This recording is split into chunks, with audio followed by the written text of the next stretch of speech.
সারা দেশে ৭০০ এমন interrogation sell বাংলাদেশের রয়েছে। তো এখন যে ডেভিল হান্ট হচ্ছে, তাদেরকে কোথায় নিয়ে রাখা হবে? তাদের জন্য কি স্পেশাল কোনো আপ্যায়নের জায়গা আছে? নাকি ওই একই ধরনের সেলে রাখা হবে? আবার এই সরকারের পতন হলে এখন যারা ডেভিল হান্টে গ্রেফতার হলেন, তারাও এরকম করে আমাদের কাছে স্টোরি দেবেন, তাদেরকেও নির্যাতন করা হয়।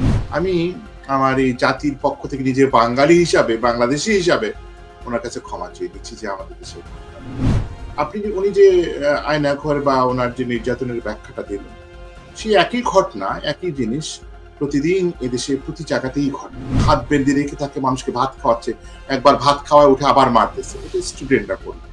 সাধারণ জনগণ যে এখন বিভিন্ন লোকজনকে রাস্তায় পিটাই মেরে ফেলতেছে, একই ঘটনা। আইনি একটা কথা আছে, ভাইকেরিয়াস রেসপন্সিবিলিটি, যে আমি দোষী না এ কথাটা বলা যাবে না যদি আমার এমপ্লয়ি দোষ করে থাকে। IPCO brand selects only the best products for our customers. সারা দেশে ৭০০ এমন ইন্টারোগেশন সেল বাংলাদেশের রয়েছে। তো এখন যে ডেভিল হান্ট হচ্ছে, তাদেরকে কোথায় নিয়ে রাখা হবে? তাদের জন্য কি স্পেশাল কোনো আপ্যায়নের জায়গা আছে? নাকি ওই একই ধরনের সেলে রাখা হবে? আবার এই সরকারের পতন হলে এখন যারা ডেভিল হান্টে গ্রেফতার হলেন, তারাও এরকম করে আমাদের কাছে স্টোরি দেবেন, তাদেরকেও নির্যাতন করা হয়েছে। তো আইন শৃঙ্খলা রক্ষাকারী বাহিনীর কাজ কি আসলে? তাদেরকে নিয়ে আপ্যায়ন করা নাকি তাদেরকে আইনের মুখোমুখি করা? আপনাকে অনেক ধন্যবাদ। আপনি কি আমার কথা শুনতে পাচ্ছেন? জি, শুনতে পাচ্ছি। আসলে দুঃখজনক হলো সত্য যে গোলাপ সাহেবের যে স্টোরিটা, ওটা শোনার পর ওনার কাছে আমি ক্ষমা চেয়ে নিচ্ছি যে জাতি, আমরা এমন ভাবে একজন লোককে এইভাবে নির্যাতন আমরা করতে পারি। আমি আমার এই জাতির পক্ষ থেকে নিজে বাঙালি হিসাবে, বাংলাদেশী হিসাবে ওনার কাছে ক্ষমা চেয়ে নিচ্ছি যে আমাদের দেশে ঘটনা ঘটে। এখন আসলে কি বলবো, কোন ইস্যুতে বলবো, কোন দিক দিয়ে বলবো, কোন জায়গা থেকে শুরু করবো? সর্ব জায়গায় এমন।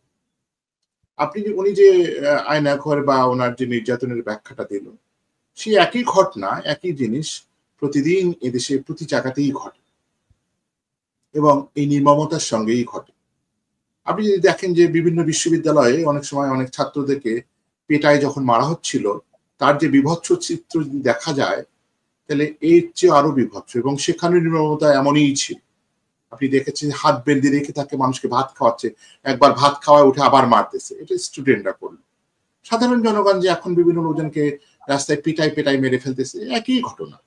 যদি আপনি আরো একটু পিছনে আরো নর্মাল জায়গায় যান, স্কুলে যদি আপনি দেখেন যে কোনো টিচার তার স্টুডেন্টকে মারতেছে, ওই নির্মম ভাবে মারে। ঠিক পরিবারে যদি যাই, সৎ মা তার অন্য সন্তানকে এই নির্মম ভাবে মারে। এই নির্মমতা আমাদের জাতিতে বিভিন্ন জায়গাতে বিভিন্ন স্তরে আছে, কিন্তু হয়তোবা কখনো কোনো আসে, কোনো আসে না। সবার আগে আপনাকে মনে রাখতে হবে যে এই আইনের দৃষ্টিতে এই ঘটনাগুলো ঘটার পিছনে বড় কারণটা হচ্ছে যে আইনে একটা কথা আছে, ভাইকেরিয়াস রেসপন্সিবিলিটি, যে আমি দোষী না এ কথাটা বলা যাবে না যদি আমার এমপ্লয়ি দোষ করে থাকে। এমপ্লয়ির দোষটা আমাকে নিতে হবে। সুতরাং যদি কোনো সেনা সদস্য বা অন্য কোনো বাহিনীর সদস্য কোনো কিছু করে, এটা আসলে চলে যায় তার প্রধানের কাছেই, এবং ওই গ্রুপের সবার কাছেই এরা দোষী। এবং এটা বলা ভেরি ইজি যে একজন দুইজন করে, আমরা করি না। আমরা আসলে সত্যি কথা বলতে কি আইন শৃঙ্খলা বাহিনীকে ভয়ই পাই। আমি মনে করি না এই জাতিতে এমন খুব বেশি লোক আছে যে আইন শৃঙ্খলা বাহিনীকে ভয় পায় না।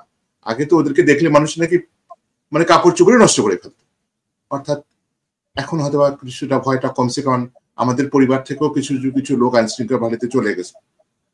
সুতরাং আইন শৃঙ্খলা বাহিনী যদি বলে যে না আমাদের দোষ নাই, আমরা কিছু করিনি, আমরা আসলে আমি যদি সবকিছু ব্যাখ্যা করে বলি আমি ভয়ে আছি, কি বল।